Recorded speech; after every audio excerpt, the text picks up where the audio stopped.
31st night সময়টা প্রত্যেকের কাছে ভীষণই আনন্দদায়ক ছিল। এই দিনটা আসার জন্য প্রত্যেকে আমরা ওয়েট করে থাকি। একদিকে চলতি বছরটা শেষ হলো, আর একদিকে নতুন বছরের আগমন ঘটলো। ঠিক একটা বছর পেরিয়ে আবার একটি নতুন বছরে আমরা পা দিলাম। 2024কে টাটা করে 2025-এর আগমনে আমরা সবাই মেতে উঠেছিলাম আজকের এই রাতটিতে। প্রত্যেক বছরের মতন এবছরও ভীষণ মজা করেছি দুটি দিন, 31st এবং 1 জানুয়ারি। 2024 সালটা চলে যাওয়াতে যেরকম কষ্ট পেয়েছি সেরকমই আনন্দ পেয়েছি 2025 সালে নতুন করে নিজেকে পাওয়া। 2024 সালটা কিন্তু আমাদেরকে অনেক কিছু শিখিয়ে গেছে, অনেক মানুষকে চিনতে শিখিয়েছে, অনেক কাছের মানুষ দূরে চলে গেছে, অনেক দূরের মানুষ কাছেও এসেছে, অনেক কিছু ভাবতে শিখিয়েছে, নিজের জন্য টাইম বার করতে শিখিয়েছে, নিজেকে অ্যাক্টিভ হতে শিখিয়েছে।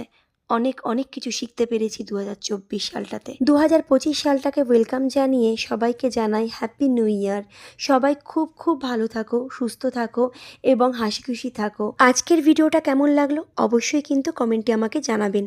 আর আজকের ভিডিওটা ভালো লাগলে পরে অবশ্যই লাইক করবেন, শেয়ার করবেন এবং আমার পেজটি ফলো করবেন। তো আজকের মতন ভিডিওটা আমি এখানে এন্ড করছি। দেখা হচ্ছে আপনাদের সঙ্গে নেক্সট ভিডিওতে। তো ততক্ষণের জন্য টাটা।